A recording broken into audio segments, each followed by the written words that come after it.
খোয়াইয়ের পুরাতন টাউন হলে সুরনন্দন ভারতীর উদ্যোগে এক বিশেষ সংবর্ধনা ও সাংস্কৃতিক সন্ধ্যার আয়োজন করা হয়। অনুষ্ঠানের শুরুতেই সর্বভারতীয় সুরনন্দন ভারতীর পক্ষ থেকে সকলকে ধন্যবাদ ও কৃতজ্ঞতা জ্ঞাপন করে বক্তব্য রাখেন ভাস্বতী চক্রবর্তী।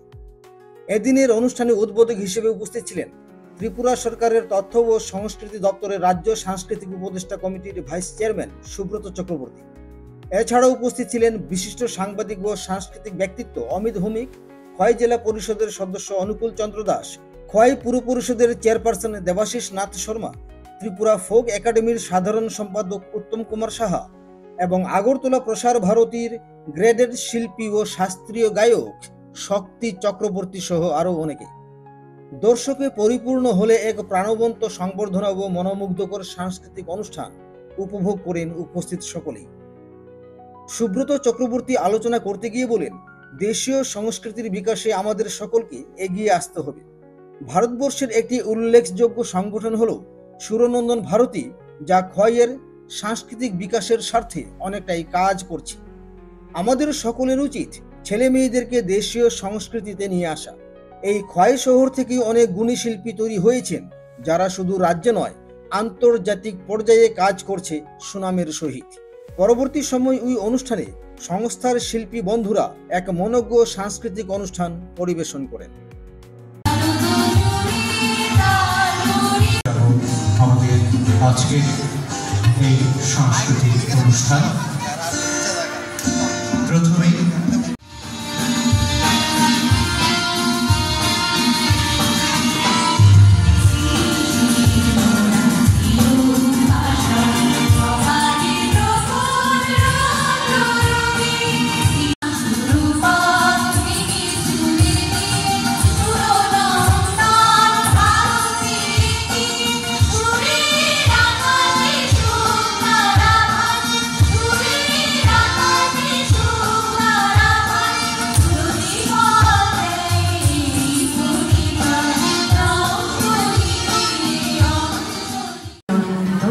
প্রায় 2500টি ইউএসএ, লন্ডন, নেদারল্যান্ড এবং অন্যান্য জায়গায়ও সুনন্দন ভারতী কেন্দ্র রয়েছে।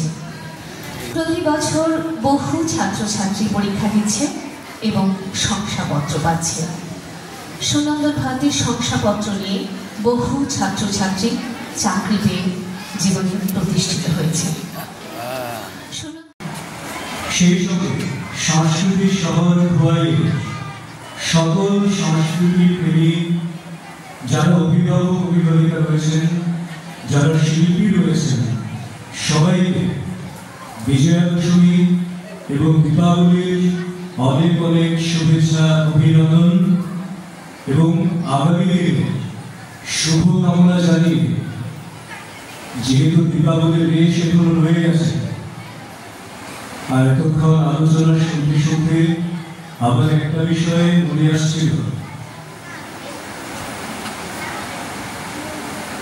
এমন মানব জমিন রইল পতি,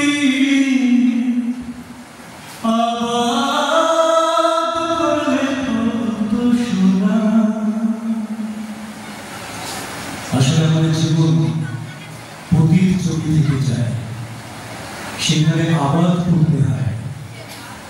আর আবাদ যা কিছু করি, সে আবাদ হচ্ছে আমাদের শিক্ষা, সে আবাদ আমাদের সংস্কৃতি, সে আবাদের ভিত্তি হচ্ছে আমাদের ঐতিহ্য। বিরাসত থেকে বিকাশ, বিরাসতকে সঙ্গে জানিয়ে বিকাশ হয় না। ঐতিহ্যকে বাধ্য না করলে প্রকৃত উন্নত সমাজ, উন্নত মানব জীবন গঠন অসম্ভব। এবং সেই লক্ষ্যে সংস্কৃতি চর্চা আমরা যারা করি, তারা শুধুমাত্র করার জন্য করি না, নিজের সংস্কৃতি জগতে একটা জায়গা তৈরি করার জন্য করি না। আমরা সংস্কৃতির সেই ধারাকে পরবর্তী প্রজন্ম পর্যন্ত যাতে বাধিত হয়, সেটাকে সুনিশ্চিত করার লক্ষ্য নিয়ে কাজ করি। কারণ আমাদের সমাজের যে নির্মাণ, সমাজের যে আত্মিক বন্ধন, সমাজের যে সমৃদ্ধি, উন্নত সমাজ, মানব জীবন, মানব সমাজ বলতে যা বোঝায় তার মূল ভিত্তি হচ্ছে আমাদের সংস্কৃতি। এবং তার জন্য সুরনন্দন ভারতী নগর প্রতিষ্ঠান, যারা গোটা ভারতবর্ষ কিংবা পৃথিবীর অন্যান্য বিভিন্ন দেশ হয়ে ত্রিপুরা রাজ্যের খোয়াই পর্যন্ত পৌঁছে গেছেন, তারা হচ্ছেন এই সংস্কৃতি চর্চার একটা মূল্যায়নের, তারা হচ্ছেন আধিকারিক।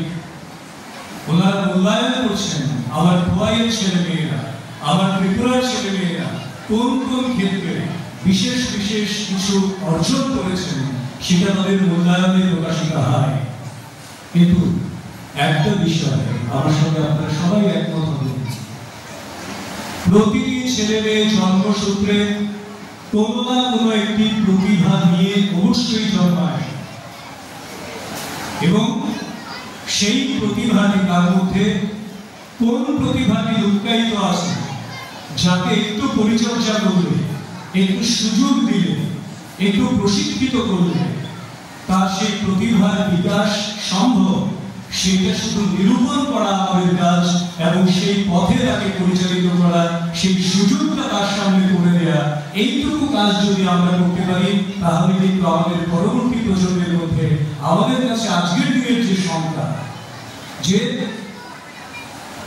অপসংস্কৃতি আমাদের গ্রাস করছে, পরবর্তী প্রজন্মকে গ্রাস করছে, আমাদের বিভিন্ন কুপ্রথা, নেশা থেকে শুরু করে আমাদের পরবর্তী প্রজন্মকে গ্রাস করে, এই সমস্ত সংখ্যা নিমেষেই শেষ হয়ে যাবে।